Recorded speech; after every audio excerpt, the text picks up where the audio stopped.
Welcome to Sorting Through Life with Colleen Waterston on AM 950, the progressive voice of Minnesota. I am Colleen Waterston, your host and the owner and lead organizer at Space by Space Organizing, a Twin Cities-based home organizing business, and proud member of Reuse Minnesota. And today I am so excited to have Executive Director of Reuse Minnesota and my friend Emily Barker. Hi, Colleen. Good morning. I will say we got together for lunch to talk about this episode, and I think 4 hours later we hadn't talked about the episode. Just a little bit. It was like the restaurant was turning over to dinner. If we stayed another minute, I think they were going to bring us a menu. But they were very lovely to us. And then we've talked since about the episode, but at the heart of it, I enjoy you as a person. And so we will stay on point for our 48 quick minutes that we get here. But so many things to talk about. And Yes. And you are just one of those people that I love being around, and I love what you do, and I love the energy that you do what you do with. I think we'll tell everybody about Reuse Minnesota, but it's you and Carolyn who run this thing and what you guys do. And with every conference or event or thing that I attend with you guys, you do so without like a energy that's like stressed. You just are, you're there to serve. You bring a lot of cool people together.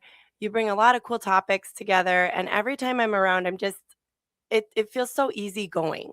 And yet it's a very high level of what you guys deliver for us members. So if people want to be part of that, what is Reuse Minnesota?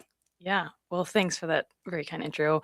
I feel similar, and I want to say that I think part of that energy comes from the people who show up, because I think people in the reuse world, and especially, it tends to be very collaborative. So I think people come into it with a very like, let's do this together kind of attitude, and that helps. But Reuse Minnesota is a nonprofit that was founded in 2012. We actually originally started as a trade association. So for people who are parts of different, like Chamber of Commerce type groups, we started off as a 501c6. And I think the folks who were starting it realized kind of quickly that maybe wasn't the best model for us. So we transitioned to a 501c3, so a more traditional nonprofit that people are familiar with in 2016. Interesting. So who were the original members that have trained? Yeah. So originally the pollution control was heavily involved. So yeah, they had staff who helped get it off ground. There were other folks from like University of Minnesota and other reuse businesses, rental shops that helped get it off the ground. So the organization was completely volunteer run for the first 8 years. And that was folks who were just super dedicated and fantastically invested in the reuse world. And so they started off and recruiting members, it's tricky when you're a new organization, right? And getting people to know you. And part of it with grants, that's what somewhat drives, like, it's harder as a C6. So when you're a 501c3, you can do more of those grants and do more education and more focus. So we still are a member-based organization, as you have mentioned. And that is such a core part of who we are, because it helps us help the reuse sector in very unique ways. But we also have this component as a traditional nonprofit of education and sharing resources and being that voice in the community that says, hey, yeah, did you know about this? We're happy to connect you. So staff came on in 2021. So Carol and I are approaching very quickly 5 years, which is kind of fun. So we've both been working with the organization since 2021, and that helped shift and allow us to do some more regular programming. I do want to give a shout out. We have an amazing board and always have since I've started. We have a fantastic group of humans. So while Carolyn and I are the primary face a lot of people see, we have a number of folks who involve. So long term, if people do have interest, that's a thing that people can get involved with as well. We have a 12-member board, so it's kind of a hybrid of working, but that is a key part of how we operate as well. And then, of course, we have volunteers for different things. But yeah, we business advisory board. Yes, that is. I didn't apply. I was like, I want to, but the capacity. I understand. And yeah, so we just, we haven't made our public announcement about the members yet. That's coming very soon, but we just launched a business advisory council. And this is meant to be a space for folks who just don't have the capacity to dedicate to a board, because we do ask a decent amount of our board members to be at events, help with things, help with membership recruitment and such. So the business advisory council is really more geared toward getting feedback from the business community very specifically about how are we operating? Like, is our job more useful? Are the things that the way that we promote businesses helpful? Are there things that we're really missing? And as a 1.5 FTE organization, we can't necessarily say, yes, we'll do all the things, but it is meant to help inform our strategic planning and things that will impact how we move forward as an organization. So that will be, I'm If excited for that. somebody is out there and says, "What is reuse? Yeah. What is reuse? And what is the whole goal of Yeah. this membership?" So there are actually several different definitions of reuse. If you look, we looked into this about 3-4 years ago when we had funding to do an impact report. So we studied a lot of economic data around the reuse sector and turned it into a model that spit out an environmental impact, saying like, the equivalent, the reuse business sector in Minnesota. So whether that's folks like yourself who are keeping things out of landfill during the organizing process, or people who are running thrift stores or repair shops and things, all of that has the environmental equivalent of about 100,000 gas-powered vehicles being off the road. So if you were to say, like, tomorrow, let's take Wow. that's like the greenhouse gas, if you look at it from that perspective, like kind of the climate impact of that. It also reuse is amazing because we prevent the use of a lot of water. There's a ton of water invested. When you like a pair of denim jeans is like 1,800 gallons of water to make because cotton takes lots of water. And so when we repair or reuse those, we're eliminating water. So the reuse sector in Minnesota, we calculated, has the equivalent of like 56 billion bottles of water, so like little bottles of water equivalent. So you think it's like 1,600 Olympic swimming pools. So Wow. we think about that. And then we also looked at the economic impact. So reuse creates about 45,000 direct and indirect jobs in Minnesota. So whether that's like yourself, or you're in it full time, or maybe a bookstore that has a used section is had part of that's what they do. Okay. And so we when we went to do that report, part of what we had to do was define reuse, because people say, oh, I recycle things. Well, that's recycling. Recycling is great. That's an important complement to what we do. But when we think about reuse, we very much think about, we are avoiding we're decreasing waste, which is where a Mhm. lot of us, and as someone who worked in government for 8 years, a lot of what we think about is the waste side. But we actually think a lot about the avoidance of taking new resources out of the earth, the new production, all of the environmental impact of those upstream inputs, whether it is the water, the trees, the fibers, the metals, all of those different things, plastic being oil. So we think about reuse as using things in their original or pretty close. So unlike recycling, where you might take a glass bottle and it goes down to a manufacturing plant that melts it down and remakes it into a brand new glass thing, or plastic where they shred it and same kind of thing. Reuse is pretty close. So it can include things like upcycling, where you're cutting up textiles to make something new, but you keep it pretty close to the original use. And then you are also helping avoid the extraction of those new resources. So that's a big part of what we think about. That's kind of a technical thing. So when we think about what that looks like in day to day, it's resale, so secondhand, repair, upcycling, repurposing. You're engaged in that in the organizing world, where you're helping find what are the right homes, can this be Mhm. reused at this business or this nonprofit that needs used materials. So that's kind of the day to day of what it ends up looking like. If I wasn't a proud member already, I definitely that little past few minutes has been, I mean, you're in the right spot for what you're Yeah. so passionate about, what you know. I I came to my business a handful of years ago. If you look at even starting at the Container Store and getting to know organizing at a different level, and then working for someone else, and then working for myself. And working for myself, a big thing has been not just dropping off everything at one place after you take a bunch of stuff out of a house during a decluttering day, because what I realize, and so I have a home organizing business, space by space organizing. I go into people's houses and I help them evaluate space by space what no longer serves them, what and how best to use their house and to use, to bring a system and function. But a lot of stuff has to leave to do that. Yep. It's just part of this, decluttering. And what I see within my industry is almost glamorizing the overconsumption Mm. and glamorizing a very big purge, because the glamorizing overconsumption is let me buy a bunch of containers to display all my things. And I have places throughout my house that are beautifully displayed of my things. And I say I am not anti stuff. I'm anti stuff getting in the way of your life. Mhm. But a lot of organizers and a lot of these luxury market organizers, the before and after is like, I have bought 30 new bins just to show you how beautiful my pantry is and how many snacks I have. And it's like, do you have a family of 30? Because how are you going to eat these snacks before they go bad? I mean, it's it's a lot, and it's a lot of, let me show you my beautiful collection of 300 pairs of shoes. And, you know, and that's exciting for some people. But it is like we live in a world that we have too much. And what I see and get hired about is people are so overwhelmed Mhm. by all their stuff. Yeah. And it's like we're so marketed to go buy the new thing. There is science behind the dopamine rush of the purchase, of the receipt of the purchase, of, I mean, I see so many. I have one client that I've been like, if I came every week and just helped you process your returns, Mm. because she's bad at returning and it's like she doesn't need the stuff, it's like that would be worth its while. But we buy, and we overstock. We have Mhm. multiples of things we don't need. And and for me it's been like, gosh, there's a really missing opportunity to better redistribute the stuff Yeah. that leaves the house. And then a lot of organizers on Instagram will show just a giant truck or trunk full of donations, and they're all in a big black plastic bag or whatever, and I know that they're getting dropped off at one spot probably 90% of the time.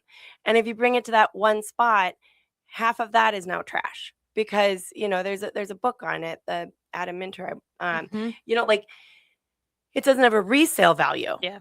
but it has a reuse value. Yep. And and so it's like I will take the time.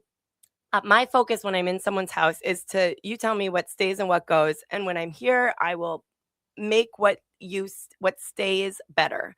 But what goes, I will take it upon myself when I leave to do my best to be anti-landfill. Yeah. And so we're going to get into in our second segment that, but as far as being a member, I will say that, I have a master's in international development and have spent an enormous amount of time and energy thinking about global issues.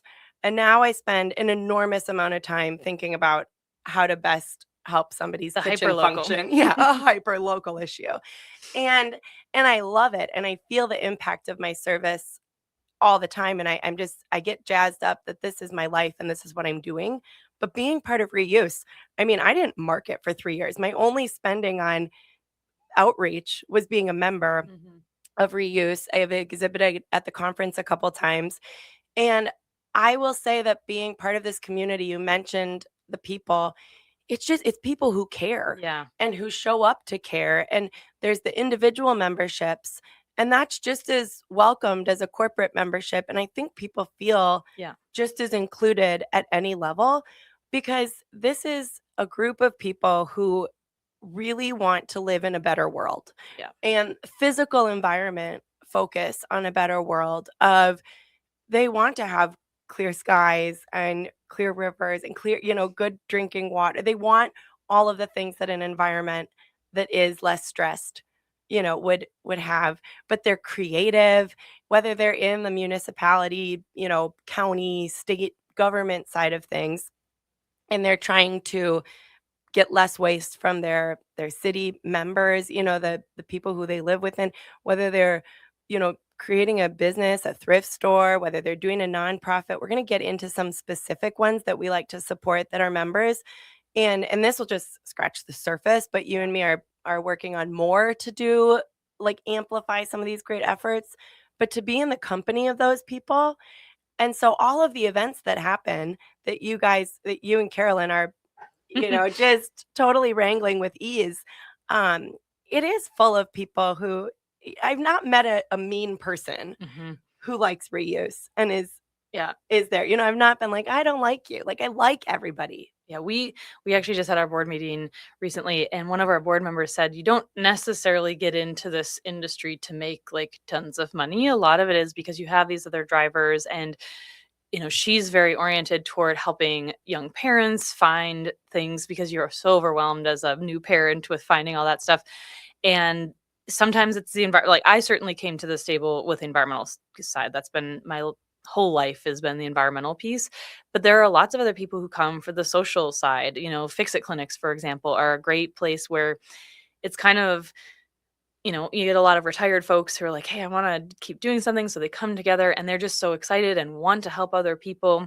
And so I think there's the social side. There's also the economic side of, especially in the last 10 years, as things have gotten more expensive and it's been difficult, secondhand can be a place where people can still participate in finding things, as their kids grow. You got to get new clothes or whatever it Mhm. is, or you move into a new household and you have to find things, the basics, right? I am wearing all secondhand. Yes, same. My purse my purse is a Tumi purse. I got it on ThredUp Yeah, for an eighth of the cost, yeah, This shirt is a ThredUp purchase. I love consignment in person and online. There's different ways. yeah, Yeah, it's a lot of people who enjoy being creative about how they consume yeah, just as much as how they get rid of yeah. stuff. And it's not to say that people can't make a living doing it. I think there are plenty of people who do, and I think that's amazing too. But the thing I like about it is that a lot of people come into this space with multiple reasons, right? It's not just like, okay, we're going to do this to make money. That's, I would say, very rarely ever just the goal. That it is about, how do I share a knowledge or a passion that I have? How do I bring people together? And that's what I love doing. I think that's one of the things, with my government background and working with residents for 8 years. The thing that I love most about my job now is that I still get to bring people together, whether that's individuals or professionals or all different levels. And actually, the thing I love the most is getting people in a room together that aren't normally in a room together and creating those conversations. Okay, And so that's a we're lot of gonna fun. come back and talk about those people. Yes. The time is already flying. All right, quick break. Yes. We'll be right back.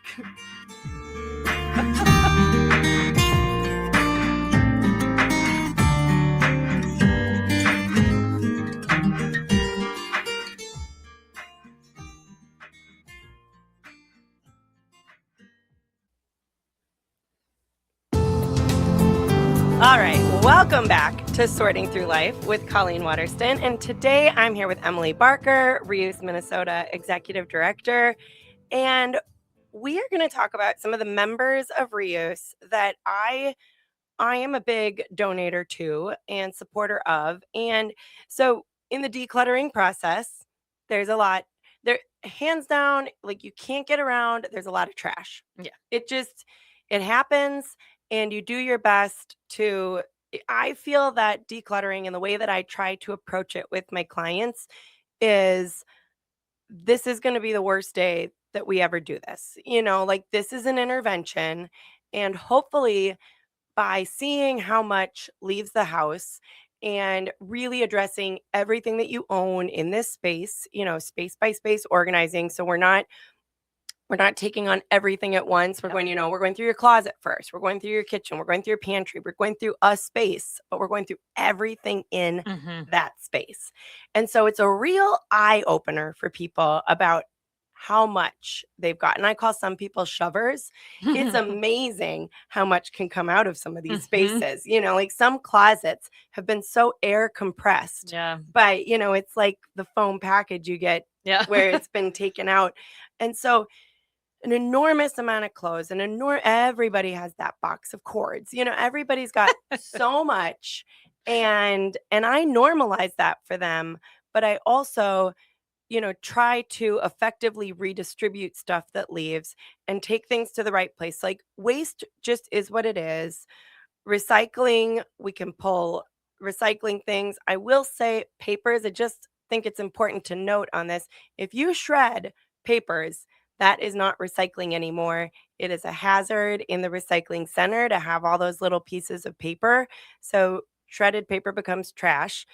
And then there's the hazardous waste. And we had our this is how cool we are. We had our annual meeting at a recycling center, Mhm. and I was so impressed with that place. So let's talk about that recycling center that we were Yeah. at, and just kind of from the waste perspective. We do have a board member who has a waste business. Yep.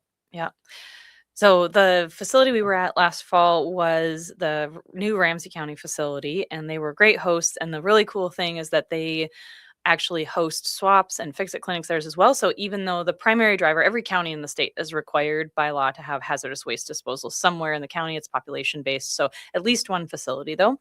And that is for the light bulb, the Yep. mercury things, the paint, all of those things that we just really do not want in our waste disposal facilities, whether that's a landfill or a waste energy facility. So all of that needs to go somewhere. But then many counties, and we have some awesome members actually in the metro and in other areas like uh, Dodge County, up by Duluth, that also have reuse programs. And so when they built the new facility, they incorporated space to ensure they would have room for reuse activities. So it was really fun to be there.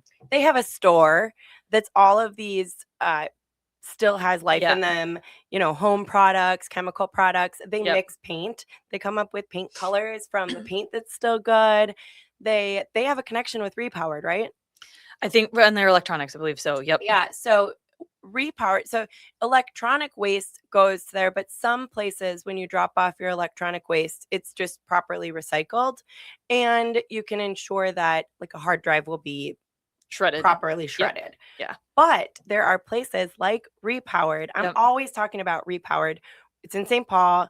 You can take your electronics there. Give us a little info on them. Yeah, so they have been around for a long time. They are part of an organization that helps work on uh, employment opportunities for folks who face barriers to employment. So usually that has to do with incarceration, past history of that. And so they're a great place, a training place to get people into what we would generally categorize as green jobs. So refurbishment is very much a green job, even though we usually hear about energy and transportation. Reuse is solidly in the green job world. And so they work with folks to get them training on proper disassembly. And sometimes if it's especially phones and tablets and laptops, they do refurbish those and then they resell them as a way to generate income for the organization. So they have a partnership with Ramsey County and other, anyone from the public can go in, and some things are free. Those smaller things are free. Sometimes you pay for it.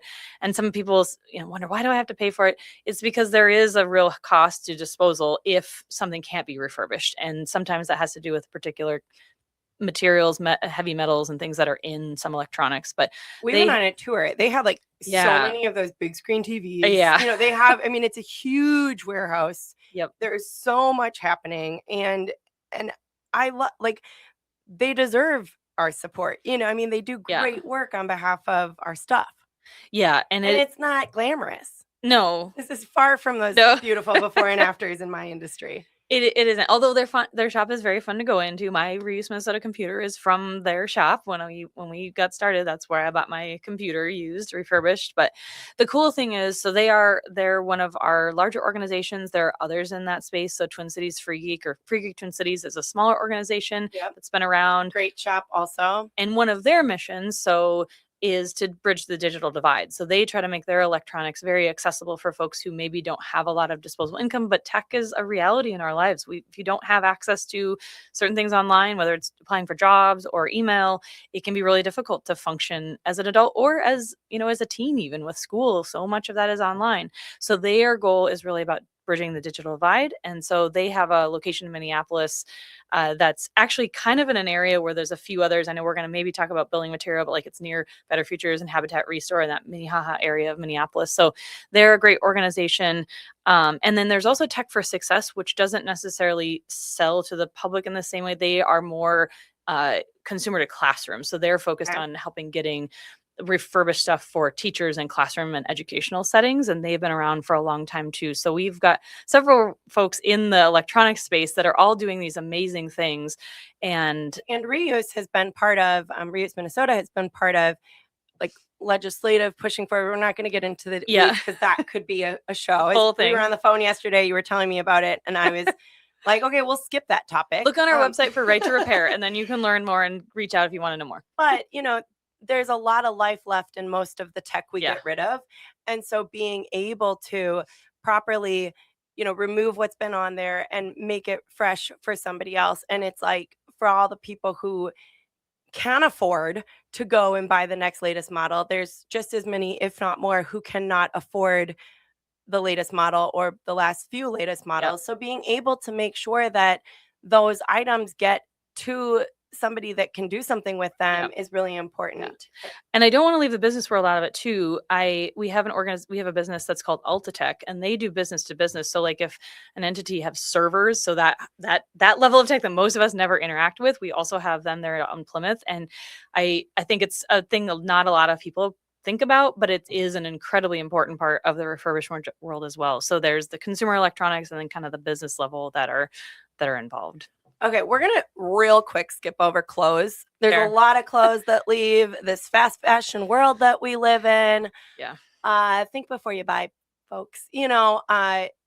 Reuse, great. We have great members. You have done a reselling business seminar that you actually reimbursed us for attending. Yeah. There was a grant that it was like, we'll pay, we know your time is valuable. I loved that. I felt really Yeah. cool about that because it was like, thanks for valuing me and my Yeah. time. And it was a great presentation by Kat from Cake Cake Plus. Plus. Yep. And so she's a member and she was able to share her expertise on reselling from the clothes perspective. Lots of great thrift stores. And there's lots of stores that if they don't sell within their store, they might have a relationship to make sure Yep. that a clothes item is still donated before it gets, Yep. Shipped for bulk. And that's its own thing. Furniture, Yeah. bridging, habitat restore. Yep.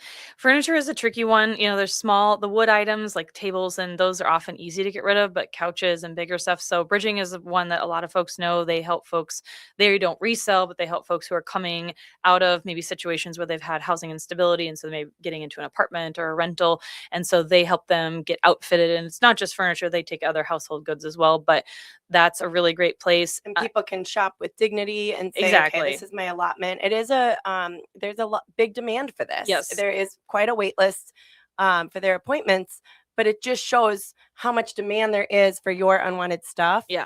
And I had on here, she's not a member, but Natalie at my warehouse space who does furniture flipping. Yeah. And we talked all about, pay her to do it instead of do it because my little spray paint method, I realized it's involved. Yeah. And mine looks like spray painted. It's cute, but the effort that she goes to, but just the quality of pieces from before versus the quality of not pieces. Even comparable. I can't tell you how many times it's like you want to move something from one room to another in a house. And if you bump it wrong, you've lost the drawer functionality. It's like the cheapness of quality. So it is great to be able to have, to look at your items and think, could I, contract somebody to help me reuse this in a new way versus let me throw this one out and then buy something cheaper, but is the color I want. And even if refurbishing or reupholstery is not cheap, it's a labor of love. So a reupholsterer as part of our but that was like, so we, as one of the reuse, you guys do a lot of tours and really help people get into being a member. Like you can't just call up these places and be like, I want to come and have a 2-hour tour.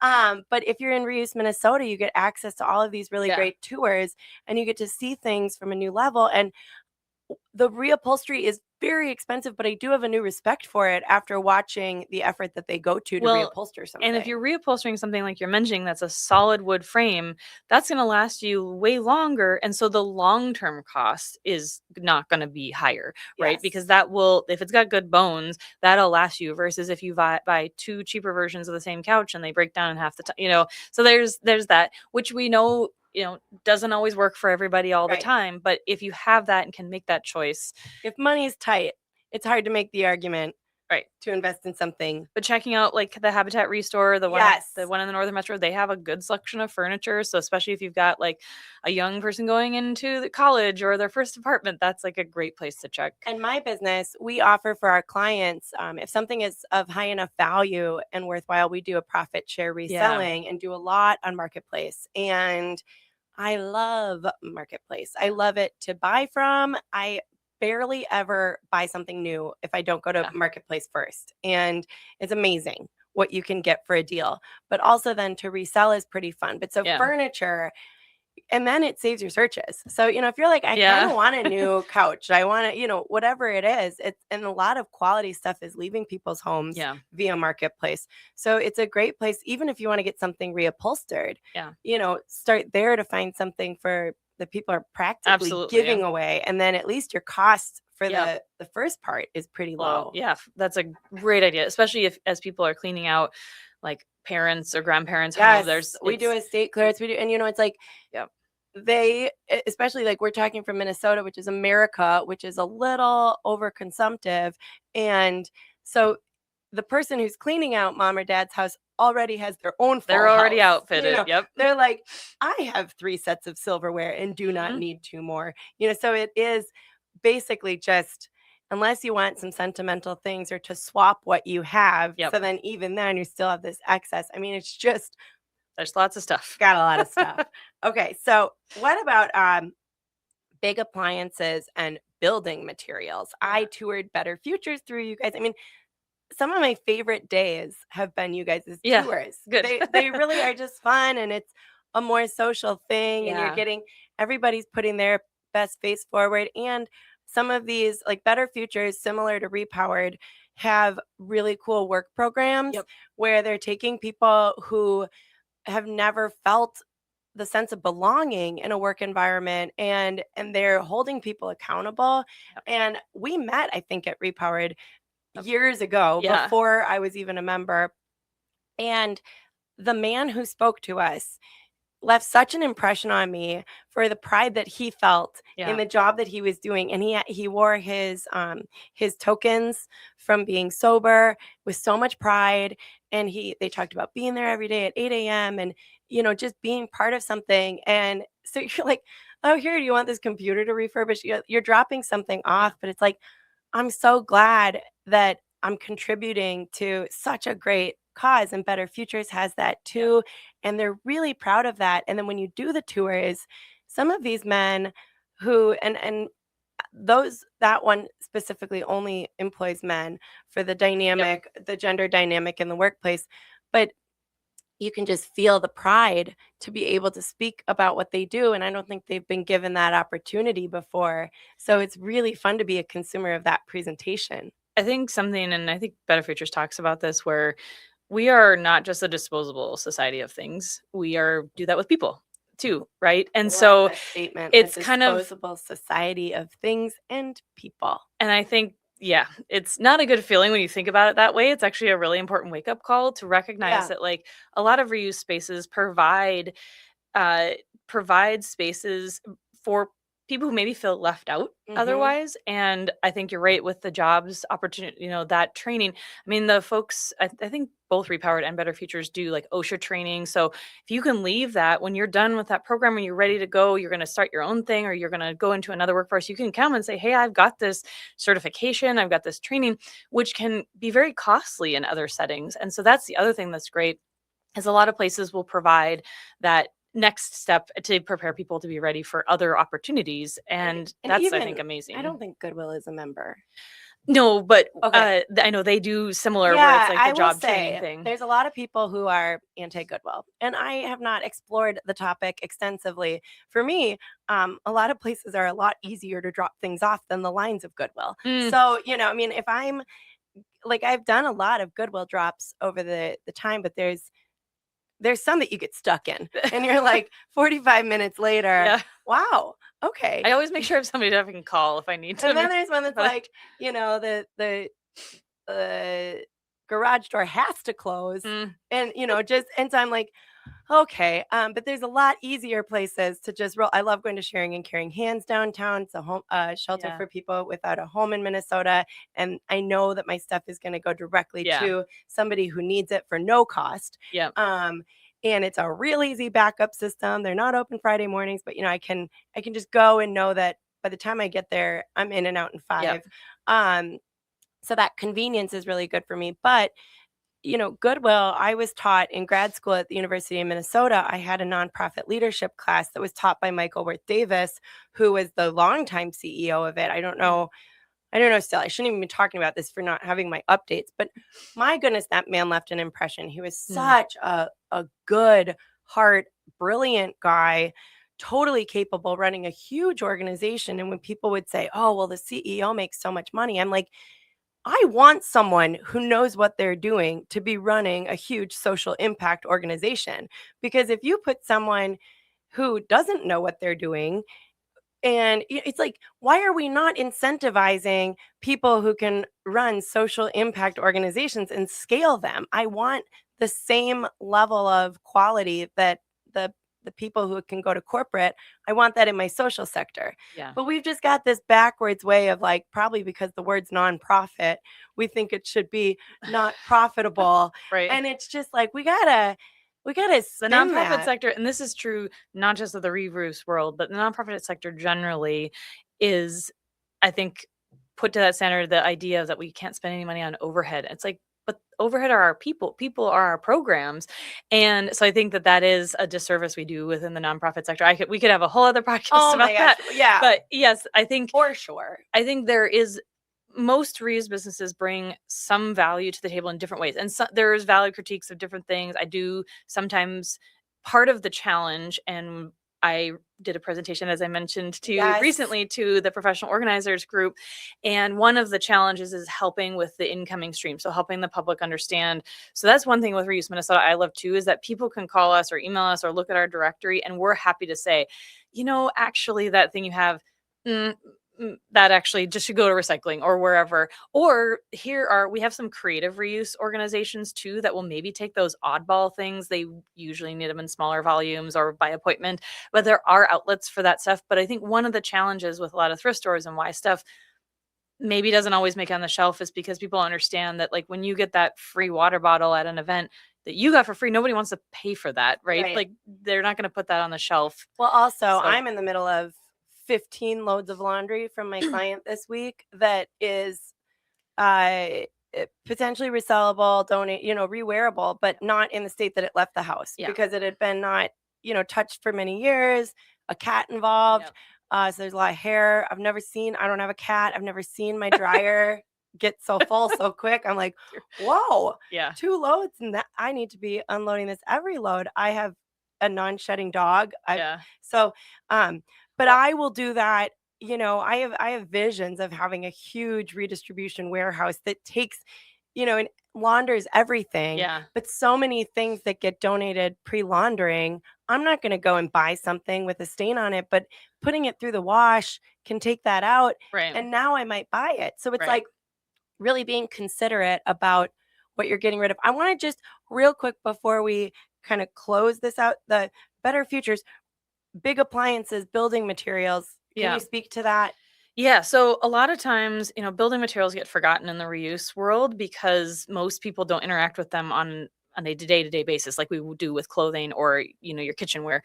But there's a lot of, so the industry will say embodied carbon, right? So like environmental benefit of reusing building materials is that trees that, the lumber coming in our from our houses right now was maybe cut down 100 years ago, 75 years ago, and the carbon stored in that. So when you look at like climate reports, reusing lumber has a huge environmental benefit. So if you're doing a major remodel and you have the opportunity, they do have requirements on like how long the boards need to be, but you can donate used lumber. And especially for some of our older houses like in Minneapolis, St. Paul, if you're redoing a space or if you're tearing down a space, actually salvaging all of that lumber can be a huge environmental benefit.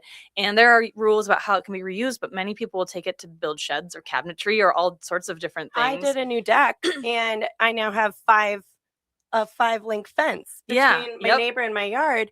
And it's not a full fence, but it's my old deck planks. Yeah. And Exactly. there were so many delays in my deck with some permit stuff that happened. By the time the guys came back to start building my deck, I already had a new fence with the old one. And I was like, you got to get on this for me Yeah. because we are a fast moving We're ready to spot go. around here. Yeah. And that's my that's my deck. That's Yeah. what you left. And now it's in the Perfect. ground. Yeah. Okay. Um, but better futures, and there's even like a grant or there's a demo Yeah. situation you can get where if you have them come and demo, you can get a sub. So there's several of the counties offer funding, grant funding for residents who want to either take things for donating to reuse or have a company do the deconstruction, or who incorporate reuse things into a new project. And Okay. so there are several counties in the metro that offer that now. Several of our members do, and we're happy to provide direction based on where people Hmm. live. That is very much tied to location, but a lot of the counties have done a really great job of taking saying like for the last 40 years, we spent a lot of time focused on recycling. That's fantastic. But we've kind of not done enough on reuse. And so they have really helped in the last 5 to 10 years recreate programs that will support reuse, especially when it comes to building materials, which is really awesome. So to close that one out, Better Futures, when you go through the tour, there's a shop and you can go in and buy all sorts of cool things that have been removed from people's homes, whether it be an appliance or maybe they had an overstock of purchases or something got delivered and there's a little ding. Yeah. And so the manufacturer is giving it, or giving a second. And so it's like there's a lot of different things out there. And I think Reuse Minnesota is like, if you're somebody who is listening and you're like, I want to know more about these different places. I mean, we scratched the Barely. surface and you and I have plans to, from the decluttering perspective, to amplify some of our membership and really kind of celebrate some of the great work more. Yeah. And so we're going to be putting together presentations, putting together, some things to highlight them more because there's so much, but just jump on the Reuse Minnesota website just to see some of these and start to explore, and also reach out to you and Carolyn. You guys are two of the fastest responders. I'm always like, whoa, Carolyn, I owe her an email right now. Shout out to Carolyn. Yes. Huge. Who's a new listener. She let me know. Yes. But just ask, say, hey, I'd love a new kitchen cabinet for a project I'm doing. Yep. Where do I go for that? You guys can just direct people, and celebrate them. Okay. When we come back, is a great resource. We're going to talk about how to be involved a little bit more, what you might attend, and then we'll have to close out for the day. All right. Colleen Waterston, Emily Barker, Sorting Through Life, Space by Space Organizing, Reuse Minnesota, AM 950, the progressive voice of Minnesota, and we'll be right back.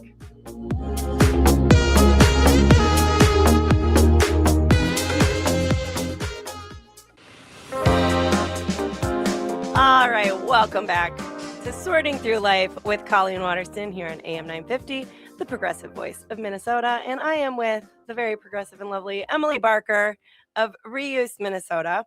And if people are interested in everything that we've been talking about, it's ReuseMN.org. Yeah. Okay. And if you're interested in being a member, so you can be an individual member, you can be a nonprofit member, you can be a business, small and big. I am a small business member. Yep. I have been for a few years, and I wear that proudly on my website, spacebyspaceorganizing.com. And the membership comes with the benefit of being able to put it on your website proudly, as well as many times to interact with people in person. So we started this by talking about how much we love each other and the people who show up around us when we do these cool events. And so there's the annual conference once a year in the fall, and that has packed full of really good information. You've brought in some really interesting keynote people from out of state. Some people drive from out of state to be part of it because it's packed with such great information, but really good lineup. The complaint I would have is wanting to go to multiple sessions. We get that every year. There's too many choices each time. And I tell myself, okay, I don't feel bad about that. It's a good problem. It is. But it is a problem for me. Yeah. And then I do exhibit often because I enjoy having a table, having some exposure. And then I have to decide, am I at a session? Am I at my table? And it's just, it's very stressful in a great way. But so the annual conference, but then there's the annual member meeting. There's quarterly. So we have quarterly member meetings. Yep. And one thing I will mention is, for anyone listening outside of Minnesota, you may or may not know that our weather kind of stinks in February sometimes. So we do a virtual. That meeting is always virtual. So we welcome people to join us as part of that. And then we have 3 in-person ones. In May, we travel. So we go somewhere outside of the Twin Cities, and then August and the annual meeting, we are always in the metro. So we try to have a balance and incorporate those tours. You've made a robust effort to incorporate more greater Minnesota people. Yeah. Which is awesome. Okay, we have, so the member meetings, they always have, like the last member meeting was at that really fancy recycling center, so much fun. And then I went to lunch with a group of people in between. It also included some tours. So, it's not just, a meeting for an hour. Like, these are social events Yeah. around reuse with the coolest people in Minnesota. And then you have the social events. So if that's not social enough, you have no trash talk. Yep. And we started those because we heard from our members that while they like getting together, like the conference, it is a lot of programming. So to your point, you have to pick and you go and you listen, and there isn't necessarily just that time to connect and chat. So we started a purely social thing, and we partner with our friends in the recycling and composting world. And we call it No Trash Talk because the idea is that it's for people who want to keep stuff out of the garbage. So we are very clever and punny here, but that is a quarterly thing that we started, and we've had a ton of fun with it. We usually have 20 to 40 people that will come together, and it's a really great way, regardless of where you are, or even if you're an individual citizen interested in saying, hey, I want to be part of this for my community, for my neighborhood group. We welcome anybody. I love the individual members. Yeah. People that don't have their own entity, or maybe work for one and aren't the person who comes on behalf of that. I mean, it's just great. It's great to have individuals, and I think it feels very grassroots, up to the grass top. It feels like this is a very connected network, and because we're all members and we all the next thing we do virtual networking. Yep. Too. Speed and networking. You get kind of put in, and it's always too short. Yeah. Everything's too short, and you just want to meet more people. So that's a really good organization. And then last but not least is Fix It clinics, Mend It clinics, swaps. We should collaborate on some of the swaps a little bit more too. But my niece and I went to it wasn't a Fix It, but there were all these sewing machines, and it was using scrap material to make a new wallet. And so she was 11 at the time, and we went to a co-op in Minneapolis, and Carolyn patiently taught all of us. There were like 10 of us there. I did not know what to do with that sewing machine, and she so patiently walked around, and my niece had so much fun. We both left with I put my business cards in it now, and it was just this really fun way of taking the reuse mindset and turning it into an event. Yeah, fun social event. Fun social event. That's it. I'm always looking for the fun angle. So like this. And somehow we're at a minute left every time, but I think this one flew.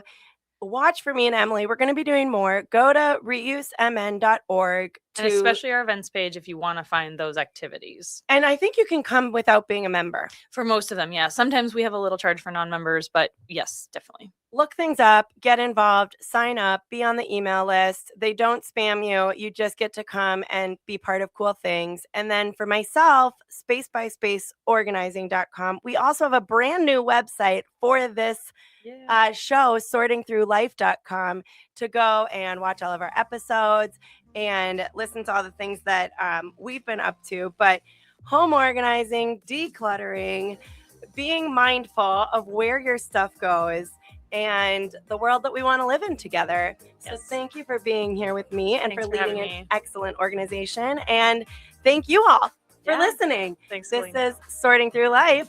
We'll see you next time.